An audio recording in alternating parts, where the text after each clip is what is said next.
Hi hello students, welcome to LTX classes. నేను మీ SPR. ఈరోజు మనం CSAT UPSC previous year questions 2020 ఇయర్లో అడిగిన క్వశ్చన్స్ని నేను డైలీ ఒక 5 క్వశ్చన్స్ క్వాంటిటేటివ్ యాప్టిట్యూడ్లో అనలైజ్ చేస్తున్నాను. సో 5 క్వశ్చన్స్ డైలీ కొంత టైం స్పెండ్ చేసి చూడడం వల్ల మనకి గత సంవత్సరంలో క్వశ్చన్స్ ఎలా అడిగారు, క్వాంట్స్ అంటే మనం ఏంటి, క్యాలిక్యులేషన్ ప్రిపేర్ అవ్వాలా, డిఏ ప్రిపేర్ అవ్వాలా, లేదంటే టాపిక్ రిలేటెడ్ ప్రిపేర్ అవ్వాలా, లేదంటే క్వశ్చన్స్ ఎలా అడుగుతున్నారు, లాజిక్ ఆన్సర్ చేసేయగలమా, లేదంటే ప్రిపరేషన్ చేయకుండా కూడా మనం ఆన్సర్ చేయగలమా అంటే గత సంవత్సరం క్వశ్చన్ చూస్తేనే మనకు తెలుస్తుంది. సో దాన్నే మనం ఈరోజు చూడబోతున్నాం with analysis. Okay students, CSAT అంటే ఖచ్చితంగా క్వాలిఫైయింగ్ నేచర్, అంటే ఆ మార్క్స్ మనకి క్వాలిఫైయింగ్, ఖచ్చితంగా క్వాలిఫై అయితేనే ప్రిలిమ్స్ మార్క్స్లో కూడా మన పేపర్ 1 అనేది కరెక్షన్ చేస్తారు. సో అందువల్ల మనకి క్వాలిఫైయింగ్ నేచర్ కాబట్టి ఖచ్చితంగా క్వాలిఫై అవ్వాలి. ఖచ్చితంగా క్వాలిఫై అవ్వాలంటే మనం దాన్ని ఇగ్నోర్ చేయలేం. కొందరు మ్యాథ్స్ బ్యాక్గ్రౌండ్ ఉంటారు, కొందరు మ్యాథ్స్ బ్యాక్గ్రౌండ్ లేని వాళ్ళు ఉంటారు. సో మ్యాథ్స్ బ్యాక్గ్రౌండ్ లేని వాళ్ళకి సిసాట్లో ఖచ్చితంగా ప్రిపరేషన్స్ కావాలి, బేసిక్స్ కావాలి, మాక్ టెస్ట్ కావాలి. అలాగంటే ఏం చేయాలి, మన కోర్సు తీసుకోవాలి. సో యూపీఎస్సీ సిసాట్ కోసం మనం comprehensive coverage of full syllabus online ద్వారానే మీరు ఇంటికాడ ఎక్కడి నుంచి కానీ ఎక్కడున్నా కానీ మీరు ఈ కోర్సెస్ అనేది పొందొచ్చు. కావాల్సిన ఇన్ఫర్మేషన్స్కి మీకు ఇక్కడ బిలోలో నెంబర్ డిస్ప్లే చేస్తున్నారు. సో ఈ నెంబర్ని మీరు కాంటాక్ట్ అయితే కావాల్సిన ఇన్ఫర్మేషన్ అనేది ప్రొవైడ్ చేస్తారు. సో ఇక్కడ మనకి ఎలా ప్రొవైడ్ చేస్తారు, కంప్లీట్గా ఎగ్జామ్ ఓరియంటెడ్, అంటే యూపీఎస్సీ సిసాట్కి ఆ ఫ్లేవర్లో ఏం కావాలి అన్నట్టు వివరంగా ప్రొవైడ్ చేస్తారు. అలాగే టాపిక్ వైజ్ క్విజెస్ ప్రొవైడ్ చేస్తారు. అలాగే English detailed analysis, reasoning detail analysis, అలాగే క్వాంట్స్ డీటెయిల్ అనాలిసిస్, మూడు కూడా కాంప్రహెన్సివ్గా కవర్ చేస్తూ యూపీఎస్సీ సిసాట్కి ఎన్నడూ లేనంత విధంగా తక్కువ ఫీజుతోనే డీటెయిల్డ్గా మీకు విత్ సపోర్ట్తో ప్రొవైడ్ చేస్తున్నారు. ఇవన్నీ కాకుండా జనరల్గా మాక్ టెస్ట్ మాత్రమే కూడా 5,000 ఛార్జ్ చేసే ఇన్స్టిట్యూషన్స్ ఉన్నాయి, కానీ మనము మాక్ టెస్ట్ అనేది ఇందులో ఇంక్లూడ్ అవుతున్నాయి. సో అంటే కోర్స్ ప్లస్ మాక్ టెస్ట్ రెండు కలిపి మనం 5,000కే ప్రొవైడ్ చేస్తున్నాము. సో ఇది కూడా లైఫ్ టైం వ్యాలిడిటీ. ఒక్కసారి యూపీఎస్సీ సిసాట్ మీరు జాయిన్ అయ్యారంటే ఇయర్ అటెంప్ట్ చేస్తారు. మేబీ నెగటివ్ సైన్, లేదంటే ఇయర్ అటెంప్ట్ చేయకపోవచ్చు, ప్రిపేర్ అయి ఉంటారు, కానీ నెక్స్ట్ ఇయర్ అటెంప్ట్ చేయాల్సి వస్తుంది. అప్పుడు ఏంటంటే it's a long term preparations. ఓకేనా? సో ఇప్పుడు అంటే లాంగ్ టర్మ్ ప్రిపరేషన్స్లో ముడిపడి ఉండడానికి నెక్స్ట్ టైంకి కూడా మీకు లైఫ్ టైం వ్యాలిడిటీ అనేది ఈ కోర్స్ అనేది మనం ఇస్తున్నాము. సో త్వరపడండి, హరి అవ్వండి. ఎందుకంటే ఎగ్జామ్స్కి తక్కువ కాలం ఉంది కాబట్టి లాస్ట్ మూమెంట్లో ఒక 2 months 3 months ముందు ఒక రివిజన్స్, ఒక కోర్స్ నేర్చుకొని వెళ్ళామంటే సిసాట్ అనేది ఈజీగా క్లియర్ అవ్వచ్చు. So UPSC preparation year long చేస్తాము. సిసాట్ అనేది 1 or 2 months అనేది జనరలైజ్డ్గా చేయాల్సిన నెసెసిటీ ఉంది. అలాగే మాక్ టెస్ట్ కూడా అటెంప్ట్ చేస్తే మీకు ఒక ఫుల్ ఫ్లెడ్జ్డ్ నాలెడ్జ్ అనేది దొరుకుతుంది. Okay students, let's move on to the questions of the day today. చూడండి, ఈ క్వశ్చన్ చూద్దాము. As a result of 25% hike in the price of the rice. చూడండి, ఏదో ఒక ప్రైస్ ఉంది, దానికి ఒక కేజీకి వచ్చేసి 25% అనేది హైక్ అయింది, పెరిగింది. A person is able to purchase 6 kg rice less for ₹1200. అంటే అంతకుముందు కూడా 1200 రూపీస్కి అతను కొనేవాడు, కానీ 25% ప్రైస్ హైక్ అవడంలో అదే 1200కి 6 kgs అనేది లెస్కి కొన్నాడు, అంటే తక్కువ ధరకి 6 kgs అనేది తక్కువ దొరికింది. What was the original price of the rice per KG? So ఇక్కడ మెన్షన్ చేసిన వాటిలో original price of the rice ఎంత అనేది అడిగారు. సో ఇవి క్యాలిక్యులేషన్ బేస్డ్ సాల్వ్ చేసేటప్పుడు మనం ప్యూర్ క్యాలిక్యులేషన్స్లో సింపుల్గా షార్ట్కట్ టెక్నిక్తోనూ చూస్తాము, నార్మలైజ్డ్ టెక్నిక్తో కూడా చూస్తాము. సో ఎలాగైనా కానీ మనం ఆన్సర్ చేయాలి. సో చూడండి, మన షార్ట్కట్ టెక్నిక్స్ మీరు క్లాసెస్ వినున్నారంటే, లేదంటే కోర్స్ జాయిన్ అయ్యారంటే అవన్నీ తెలుస్తాయి మీకు. లేదంటే జనరల్గా షార్ట్కట్ టెక్నిక్స్ మీకు తెలుసుంటే సంతోషమే. యాక్చువల్గా 25% దాన్ని మనం ఎలా రాస్తాం, పార్ట్స్లో రాసుకుంటాం. రేషియోస్లో రాసినప్పుడు ఏంటి, 1/4. అవునా? 25% అంటే 1/4. కానీ ఇక్కడ ఏం చెప్పారు, ఒక రిలేషన్షిప్, ప్రైస్ మరియు కన్సంప్షన్, వీటికి రిలేషన్షిప్ మనకు తెలిసి ఉండాలి. ప్రైస్ మరియు కన్సంప్షన్ తీసుకున్నాం అంటే ఎప్పుడైనా కానీ ప్రైస్ పెరిగింది అనుకోండి, కన్సంప్షన్ అనేది తగ్గిపోతుంది. ఫర్ ఎగ్జాంపుల్, మనం ఎప్పుడు మన జీతం 10,000 అంటే 10,000 ఉంటుంది. దాంట్లో మనము ఒక నెలకి 1,000 రూపాయలకి పెట్రోల్ కొడుతున్నామంటే ఖచ్చితంగా 1,000 రూపాయలకే పెట్రోల్ చేస్తాం. ఒకవేళ మనము పెట్రోల్ ధర ఇప్పుడు 100 రూపీస్ నుంచి 150 రూపీస్ అయ్యింది అనుకోండి, అప్పుడు మనం ఏం చేస్తాము, పెట్రోల్ ఉపయోగాన్ని తగ్గిస్తాము. అవునా? ఎందుకని మనకు వచ్చే జీతం మారదు కదా, పెట్రోల్ ధర పెరగడం వల్ల మనకి జీతాలు పెరగవు కదా. సో అందువల్ల ప్రైస్ ఇంక్రీజ్ అయినప్పుడు కన్సంప్షన్ అనేది తగ్గిపోతుంది, అదే కన్సంప్షన్ రెడ్యూస్ అవుతుంది. అదే ఇక్కడ చేశాడు. వ్యక్తి అనేది 1,200 రూపీస్ అనేది అతని దగ్గర ఉంది. అతను ముందు కొన్ని కేజీస్ కొనేవాడు, కాకపోతే ఆ ప్రైస్ అంటే ఆ రైస్ యొక్క వెల అనేది పెరిగింది. ఆ ప్రైస్ 25% పెరగడం వల్ల ఖచ్చితంగా అతని యొక్క ఉపయోగించడంలో తగ్గించుంటాడు. సో కన్సంప్షన్ ఎంత తగ్గించాడంటే 6 kgs అనేది తగ్గించాడు. సో అదే అతను తగ్గించింది. యాక్చువల్గా షార్ట్ కట్ ఏంటంటే మనం రేషియోస్లో తీసుకున్నప్పుడు సో 1/4 అనేది మనకేంటి ప్రైస్ హైక్ అయింది. హైక్ అంటే ఇంక్రీజ్ కదా, అప్పుడు న్యూమరేటర్ని డినామినేటర్ యాడ్ చేయాలి. సో అతనికి ఎంత తగ్గుంటుంది యాక్చువల్గా కన్సంప్షన్ ఎంత తగ్గుంటుంది అంటే 1/5. సో 1/5 ఆఫ్ ద ఎక్స్ అనేది ఆ టోటల్ ప్రైస్లో 1/5 ఆఫ్ ఎక్స్ అనేది వచ్చి ఉంటుంది. సో ఎలా రాసానో చూడండి, అంటే ఒక స్టెప్ వేస్తాను. సో 1/4 + 1 ఇదేంటి కన్సంప్షన్కి ప్రైస్ ఇంక్రీజ్ అయినప్పుడు కన్సంప్షన్ అనేది తగ్గింది. ఎంత తగ్గిందంటే 1/4 + 5 of X that is equal to 1/5x. So ఇప్పుడు మనకి ఇచ్చిన డేటా ఏంటి, సో ఇక్కడ డేటా అనేది ఇచ్చేశారు. సో ఈ ఎక్స్ అనేది ఏంటి యాక్చువల్గా ప్రైస్ కదా, సో ప్రైస్లో 1/5 తగ్గింది కాబట్టి కన్సంప్షన్లో తగ్గింది కాబట్టి ఎందుకని నేను దీన్ని ప్రైస్లో తీసుకున్నాను.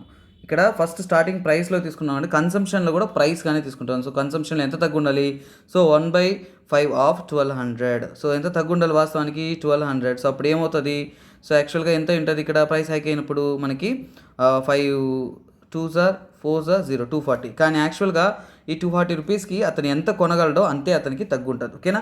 సో ఆ 240 రూపీస్కి ఎన్ని కేజెస్ అతను తగ్గించుకునింది, సో 240 అనేది దేనికి ఈక్వల్ అయింది, 6 కేజెస్కి ఈక్వల్ అయింది. సో 240 రూపీస్ అనేది 6 కేజెస్కి ఈక్వల్ అయిందంటే అప్పుడు 1 కేజీ ఎంత, 1 కేజీ ఈక్వల్ టు దీన్ని డివైడ్ చేసి 6 1s are 6 40s are, so that is equal to 40 rupees. ఓకేనా. సో అప్పుడు మన ప్రైస్ ఏంటి, బి అనేది రైట్ ఆప్షన్. సో ఇలా మనం డైరెక్ట్గా చెప్పొచ్చు. ఇవన్నీ బ్రెయిన్లో మనకి చూసుకొని కూడా చేసేయచ్చు. కాకపోతే మనకి ఇంత క్విక్గా చేయాల్సింది లేదు, మనకి నార్మల్ మెథడ్లో సాల్వ్ అయినా కానీ మనకి ఆన్సర్ రావాలి. కాబట్టి మనం ఒకవేళ ఆ షార్ట్ కట్ మీకు గుర్తు రాకపోయిందంటే, ఒకవేళ క్లాస్ వినని వాళ్ళు, కొందరు షార్ట్ కట్ తెలియని వాళ్ళకి, అలాంటప్పుడు అలాంటి సిచ్యువేషన్స్లో ఏమవుతుందంటే యూ క్యాన్ వెరిఫై అండి. ఎందుకంటే యూపీఎస్సీలో మీకు ఒక 1 minute అనేది టైం ఉంటుంది ఆ ప్రాబ్లం క్వశ్చన్ చదివి సాల్వ్ చేయడానికి. సో అలాంటప్పుడు ఏంటంటే వెరిఫికేషన్ మెథడ్ ఎప్పుడు కూడా యూజ్ చేయండి. ఎందుకంటే యూపీఎస్సీ ఆస్పిరెంట్కి చెప్తున్నాను, ఏ ఒక్క స్టూడెంట్స్కి అయినా కానీ యూపీఎస్సీ ఆస్పిరెంట్స్కి ఒక ఇంపార్టెంట్ టెక్నిక్, టైం ఉంది 1 minute టైం ఉంది, 2 minute టైం ఉందంటే ఒక క్వశ్చన్కి ఖచ్చితంగా వెరిఫికేషన్ మెథడ్ అనేది మీకు హెల్ప్ అవుతుందండి. సో దాంట్లో మీరు వరీ అవ్వాల్సిన అవసరం లేదు. ఎందుకంటే ఈవెన్ వెరిఫికేషన్ మెథడ్లో మనం చెక్ చేసినా కానీ మనకంటూ ఆన్సర్స్ అనేది ఈజీగానే దొరుకుతుంది. ఓకేనా. So but no issue. So ఇది నార్మల్గా మనం సాల్వ్ చేసే మెథడ్ ఇదండి. సో 1/4 ప్రైస్ ఇంక్రీజ్ అయిందంటే కన్సంప్షన్ అనేది 1/4 + 1 1/5 తగ్గుతుంది. 1/5 తగ్గుండాల్సింది కన్సంప్షన్ అంటే 1200లో 1/5 ఎంత 240 రూపీస్కి ఎంత వస్తుంది, అతను తగ్గించింది ఎంత 6 కేజెస్. సో 6 కేజెస్ అంటే సో 1 కేజీ ఎంత 40 రూపీస్ అవుతుంది. ఓకేనా. సో అంతే మనం సాల్వ్ చేసే ఇది. ఓకేనా. So conventional method it takes prolonging time. ఓకేనా. సో అది అక్కర్లేదు, మనం నార్మల్ మెథడ్లో చేద్దాము. ఇక్కడ చూద్దాం, నెక్స్ట్ క్వశ్చన్ చూద్దాము. The average score of the batsmen after he's 50th innings was 46.4. అంటే అతని యొక్క యావరేజ్ స్కోర్ 50th innings తర్వాత 46. After 60th innings his average score was increased by 2.6%. What was his average score in the last 10 innings? Crucial అండి, చాలా కేర్ఫుల్గా answer చేయాలి. So ఏమైనాడు, so first 50th innings తర్వాత తన యావరేజ్ అంట, ఫస్ట్ 50 inningsకి తన యావరేజ్ ఇక్కడ మెన్షన్ చేసినాడు 46.4. తర్వాత 60th innings అంటే నెక్స్ట్ 10 innings ఖచ్చితంగా అతని యావరేజ్ కంటే కూడా ఎక్కువ స్కోర్ చేసి ఉంటాడు. అందువలనే అది 2.6 ఇంక్రీజ్ అయింది. అప్పుడు 46.4కి మన 2.6 ఇంక్రీజ్ అయితే ఎంత అవుతుంది, 10 1 49 అవుతుంది. సో అంటే 60th innings తన యావరేజ్ ఏమైంది 49 అయ్యింది. సో 49 అయ్యిందంటే తను ఖచ్చితంగా ఈ స్కోర్ కంటే కూడా ఎక్కువ అనేది హిట్ చేసి ఉంటాడు. అది ఏంటి, ఆ 10 innings తన యొక్క యావరేజ్ స్కోర్ ఎంతో అడిగారు. ఓకేనా. సో 49 కంటే ఎక్కువ ఉంటుంది కాబట్టి నేను డీని ఎలిమినేట్ చేసేయచ్చు. సో నెక్స్ట్ ఆప్షన్స్లో ఏవైతుంది అనేది మనము సాల్వ్ చేసే కనుక్కోవాలి. Let us solve it. So ఈ క్వశ్చన్ని 2 విధాలుగా చేయొచ్చు. మనం షార్ట్ కట్ మెథడ్లో ఎలా చేస్తాం ఫస్ట్ చెప్తాను, తర్వాత మనము నార్మల్ లాజికల్ మెథడ్ అంటే కన్వెన్షనల్ మెథడ్లో ఎలా చేస్తామో చూస్తాము. సో మనకి ఎలిమినేషన్ అయితే అయిపోయింది, డి అయిపోయింది, మిగిలింది 3 ఆప్షన్స్. ఖచ్చితంగా మనం చెప్పచ్చు. సో ఇక్కడ చూడండి, యావరేజ్ 10కి ఖచ్చితంగా 120 అనేది ఆప్షన్ కాదు, ఎందుకంటే ఎరోనియస్లీ హై అంటారు, ఇవి ఎక్కువ వాల్యూ, ఖచ్చితంగా దానికి పాసిబిలిటీ 2.6 రైజ్ అంటే 122 అనేది యావరేజ్ ఉండదు 10 మ్యాచెస్కి. సో అది ఎలాగో నేను ఇప్పుడు సాల్వ్ చేసి చూపిస్తాను. సో ఇక్కడ చూడండి, 50th innings అన్నారా. సో 50 innings ఎంత అతని యావరేజ్ 46. 50 innings ఎంత 46.4 ఇది ఇచ్చారు గివెన్ డేటా. అలాగే 60th innings తన యావరేజ్ ఏమైంది 49 అయింది. ఓకేనా, 49 అయింది. సో ఇక్కడ ఓవరాల్గా ఏంటి, ఒకవేళ నెక్స్ట్ 10 innings అతను 10 innings ఆడాడా, 10 innings ఖచ్చితంగా 49 అనేది యావరేజ్ ఉంటుంది. ఓకేనా, 49 యావరేజ్ ఉంటుంది. అలాగే ఇంతకుముందు 46.4ని 49కి ఇంక్రీజ్ చేయాలంటే ప్రతి మ్యాచ్కి ప్రతి ఇన్నింగ్స్కి కూడా 2.6 యాడ్ అవ్వాలి. అంటే ఏమవుతుంది, ఇది 10 ఇన్నింగ్స్కి నేను చెప్తున్నాను 490, 49 యావరేజ్ ఉంటుంది 490 ప్లస్ ఏమవుతుంది ఇక్కడ ఇంతకుముందు వాళ్ళని కూడా యాడ్ చేయాలి. సో దాన్ని కూడా దీనికి పికప్ చేసుకోవాలంటే 50 ఇంటూ ఏమవుతుంది 50 ఇంటూ 2.6, ఎందుకని ఇంతకుముందు ఉన్న యావరేజ్ కూడా ఇంక్రీజ్ అవుతుంది కదా. సో ఈక్వల్ డిస్ట్రిబ్యూషన్ మెథడ్లో చేసామంటే ఇది వస్తుంది. సో అప్పుడు 490 plus 130, so that is equal to 620. So ఇదేంటి 10 ఇన్నింగ్స్కి 620 అయ్యిందంటే what is for 1 innings. So అప్పుడు ఆ 10 ఇన్నింగ్స్ యావరేజ్ ఏమేంటుంది, అదే 62 అవుతుంది, ఎందుకంటే 620/10 కదా. So 0 cancel 62. So innings average ఎంత, సి 62 అనేది క్విక్. ఇది షార్ట్కట్లో మనం సాల్వ్ చేసే మెథడ్. లేదు సార్ నాకు కన్వెన్షనల్ మెథడ్లో చేయండి, నాకు టైం ఉంది, నేను ఒకసారి షార్ట్కట్ గుర్తురాదు అయినా చేయాలి అని అడుగుతారు. అలాంటి వాళ్ళ కోసం చెప్తున్నాను. ఫస్ట్ 50 ఇన్నింగ్స్ యావరేజ్ ఎంత, 50 ఇంటూ 46.4, యావరేజ్ 46.4 అయిందంటే టోటల్ ఎంత. సో టోటల్ ఆఫ్ 50 ఇన్నింగ్స్ ఎంత అవుతుంది. సో దీన్ని మీరు మల్టిప్లై చేయాలి, ఖచ్చితంగా క్యాలిక్యులేట్ చేయాలి. చేశారంటే 2320. దీనికంటూ కూడా నేను షార్ట్ కట్స్ ప్రొవైడ్ చేస్తున్నాను. సో అవన్నీ కూడా మనకి నార్మల్ కాంపిటేటివ్ ఎగ్జామ్స్ కోర్స్ క్లాసెస్లో ఉన్నాయి, అక్కడ చూస్తే తెలుస్తుంది మీకు. సో ఇది అలాగే ఇప్పుడు ఏంటి టోటల్ ఆఫ్ ది 60 ఇన్నింగ్స్కి యావరేజ్ ఎంత అయింది మనకి 49 అయిందా. సో అప్పుడు 60th ఇన్నింగ్స్కి తన టోటల్ ఏమవుతుంది ఇంటూ 49, 60 ఇంటూ 49 చేస్తే క్యాలిక్యులేట్ చేయండి, 6 9 4 సో ఎంత 2940. సో ఇది మనకి అవుతుంది. సో ఇప్పుడు మనకు అర్థమైపోయింది ఇది 50 ఇన్నింగ్స్కి, ఇది 60 ఇన్నింగ్స్కి. ఈ రెండింటిని సబ్ట్రాక్ట్ చేస్తే మనకి 10 ఇన్నింగ్స్కి ఎంత స్కోర్ చేసాడో తెలిసిపోతుందా. సో రెండింటిని సబ్ట్రాక్ట్ చేయండి, సబ్ట్రాక్ట్ చేస్తే వచ్చే డిఫరెన్స్ వచ్చేసి మనకి 620 వస్తుంది. సో సేమ్ టు సేమ్ 10 ఇన్నింగ్స్కి 620 అయితే 1 ఇన్నింగ్స్కి ఓవరాల్ యావరేజ్, ఓకేనా. యావరేజ్ ఆఫ్ ది 10 ఇన్నింగ్స్ అంటే బై 10, 620/10 చేసామంటే that is equal to 62. So answer అనేది సి రైట్ ఆన్సర్, ఓకేనా. సో ఇలా మనం చెప్పేయచ్చు, ఎలాగైనా కానీ మనము ఈజీగా చెప్పొచ్చు. So based on your method. So ఇదేంటంటే మనకి అర్థమైతే ఇట్స్ ఏ షార్ట్కట్ మెథడ్, క్విక్గా చెప్పడానికి, మైండ్లో క్యాలిక్యులేట్ చేసి చెప్పడానికి యూజ్ అవుతుంది. ఇదేంటంటే ఖచ్చితంగా ఈ క్యాలిక్యులేషన్ ఫేస్ని దాటాలి, ఓకేనా. సో ఇవన్నీ ఏంటంటే ఈ మల్టిప్లికేషన్స్ ఇవన్నీ త్వరగా చేయగలిగితే నో ఇష్యూస్, లేదంటే మనం మల్టిప్లై చేస్తూ కూర్చోవాలి, అయితేనే సాల్వ్ చేయాలి. So this is a pure calculation based problem asked in 2020 year question, ఓకేనా. నెక్స్ట్ చూద్దాము. A bottle contains 20 litres of liquid A. ఒక బాటిల్లో 20 లీటర్స్ ఆఫ్ లిక్విడ్ ఏ ఉంది. 4 litres of the liquid A is taken out of and replaced by the same quantity of liquid B. Gain 4 litres of the again gain కాదండి, again A ఉండాలి, miss out అయింది. Again 4 litres of the mixture is taken out and replaced by the same quantity of liquid B. What is the ratio of quantity of liquid A to the liquid B in the final mixture. So ఇది అడుగున్నారు. ఈ type of questions ఏంటంటే direct formula ఒకటి ఉంది, లేదంటే మనం normal solve చేసుకున్నా కానీ ఆన్సర్ అనేది వస్తుంది. Let us look in to the problem. ఏం లేదు, ఫస్ట్ లాజిక్ చెప్తాను, సో అర్థమవుతుంది, తర్వాత చూద్దాం. ఫస్ట్ ఇందులో 20 లీటర్స్ ఉందండి, దాంట్లో ఏముంది లిక్విడ్ ఏ ఉంది, ఓకేనా. Liquid 20 litres of liquid A ఉంది. దీంట్లో ఏం చేశారు, ఫస్ట్ 4 లీటర్స్ ఆఫ్ ఏ అనేది తీసేశారు, మళ్ళీ దేంతో రిప్లేస్ చేశారు, బీతో రిప్లేస్ చేశారు. అంటే 4 లీటర్స్ ఏ తీసేసి 4 లీటర్స్ బి. ఇప్పుడు ఏంటి 20 లీటర్స్ మిక్చర్స్లో ఏముంటుంది, ఏ బి ఉంటుంది. ఏ రేషియోలో ఉంటుంది, 16 పార్ట్స్ ఏ ఉంటే 4 పార్ట్స్ బి ఉంటుంది, ఎందుకని 4 పార్ట్స్ వేసాం కదా, అలాగే 4 పార్ట్స్ ఏ తీసేసాం కదా. సో సేమ్ టు సేమ్ మళ్ళీ దీంట్లో నుంచి మళ్ళీ లిక్విడ్ తీస్తారు. సో లిక్విడ్ ఎన్ని తీశారు, 4 లీటర్స్ తీసేశారు. 4 లీటర్స్ తీసి మళ్ళీ బి అనేది యాడ్ చేశారు. సో బి అనేది యాడ్ చేశారు. సో ఇప్పుడు దాని యొక్క రేషియో కనుక్కోమన్నారు. So you can find the solution, ఓకేనా. సో మీకు ఇప్పుడు కాన్సెప్ట్ అర్థమైంది కాబట్టి ప్రాబ్లంలోకి వెళ్ళిపోతాం. యాక్చువల్గా ఒక ఫార్ములా ఉందండి. ఇఫ్ ఏదైనా కానీ 20 లీటర్స్ ఉందనుకోండి, దాంట్లో 4 లీటర్స్ తీస్తున్నారు కాబట్టి 2 టైమ్స్ తీస్తున్నారు కాబట్టి దాంట్లో ఏ క్వాంటిటీ ఎంత మిగిలి ఉంటుంది, 1 - 4/10 హోల్ స్క్వేర్. ఎందుకని 2 టైమ్స్ రిమూవ్ చేసి 10 కాదండి 20, ఎందుకని టోటల్ అమౌంట్. సో ఎంత తీస్తున్నారో ఇక్కడ మనం తీసుకుంటాము, డినామినేటర్లో టోటల్ తీసుకుంటాము. సో 1 - 4 అందుకని రిమూవ్ చేస్తున్నాం కదా, ఏని రిమూవ్ చేస్తున్నాం కదా, 2 టైమ్స్ రిమూవ్ చేస్తున్నాం. ఇదేంటి, this is the total value of A. So A ఎంత మిగులుతుంది ఫైనల్ సొల్యూషన్ అనేది ఇక్కడ ఉండే రిజల్ట్. సో ఇప్పుడు ఏంటి, ఇది ఈక్వల్ టు క్యాలిక్యులేట్ చేయండి. 20 ఇంటూ 1 - 4/20 అంటే 16/20 హోల్ స్క్వేర్. ఒక 20 ఆల్రెడీ స్క్వేర్ అంటే ఒక 20 డినామినేటర్ ఒక 20 పోతుంది కాబట్టి సో 256/20. సో ఇప్పుడు ఏంటి 2 10s ఆర్ అలాగే 2 1 2 8 అవునా. సో ఇప్పుడు ఏమవుతుంది 112.8. సో ఇప్పుడు ఏ లిక్విడ్ ఎంత ఉందంటే ఏ ఈక్వల్ టు 12.8. సో ఇప్పుడు 20 లీటర్స్ కదా సొల్యూషను. సో మళ్ళీ కూడా బీతో రిప్లేస్ చేశారు కానీ 20 సొల్యూషన్ క్వాంటిటీ మారలేదు కదా. సో బీ ఈక్వల్ టు ఏమవుతుంది, 20లో 12.8 సబ్ట్రాక్ట్ చేస్తే 7.2. వాళ్ళు అడిగింది ఏంటి, లిక్విడ్ ఏకి లిక్విడ్ బీకి రేషియో కాబట్టి. సో అప్పుడు ఏమవుతుంది, A:B వాళ్ళు అడిగారు కాబట్టి. సో దాన్ని ఎలా రాస్తాము, 12.8:7.2. సో రెండిట్లో డెసిమల్స్ ఉంది కానీ you can remove that. So ఇప్పుడు ఏమిటి, 128:72గా తీసుకోవచ్చు. ఇప్పుడు ఏంటి, 8 9 సరిపోతుంది, 8 ఎన్నిసార్లు పోతుంది, 16 సరిపోతుంది, అవునా. సో 1 సార్ 4 కాబట్టి 48 68, ఓకేనా. సో ఇప్పుడు ఏముంటుంది, ఫైనల్ రేషియో ఏంటి, 16:9.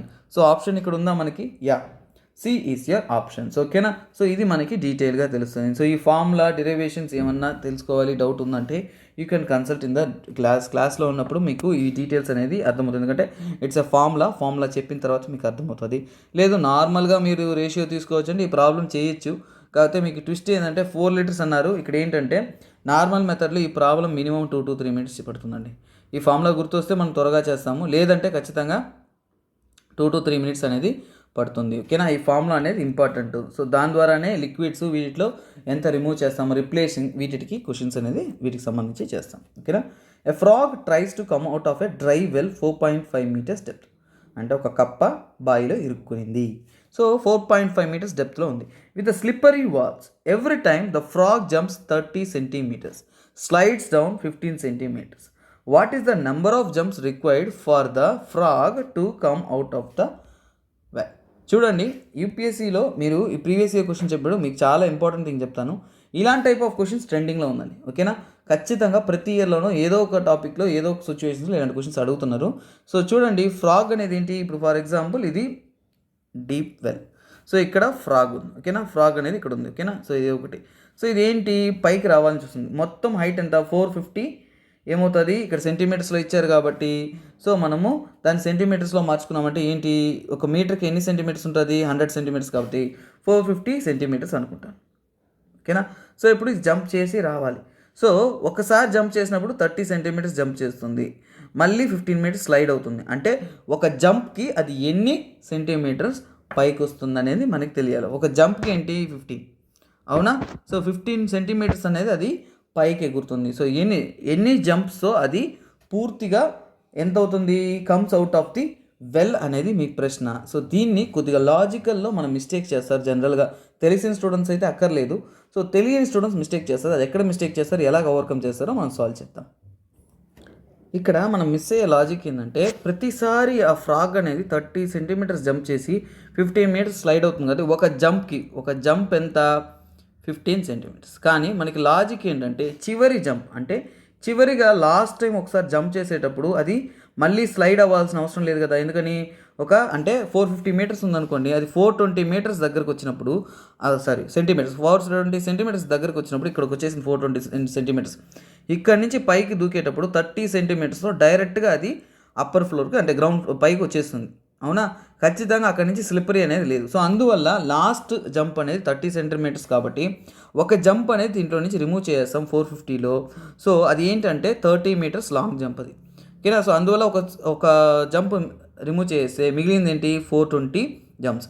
సో ఆ 420 centimeters కూడా ప్రతి ఒక్కటి కూడా 15 centimeters ఒక జంప్ అన్నట్టు కన్సిడర్ చేసుకున్నామంటే టోటల్ జంప్స్ అనేది 420/15. సో ఇప్పుడు ఏంటి, 5 3s ఆర్, తర్వాత 5 8s ఆర్, తర్వాత 4 3 1s ఆర్. సో ఇక్కడ ఏమవుతుంది 3 2s ఆర్, తర్వాత 6, ఓకేనా. 6 కాదు 8, yeah. So that's equal to 28, ఓకేనా.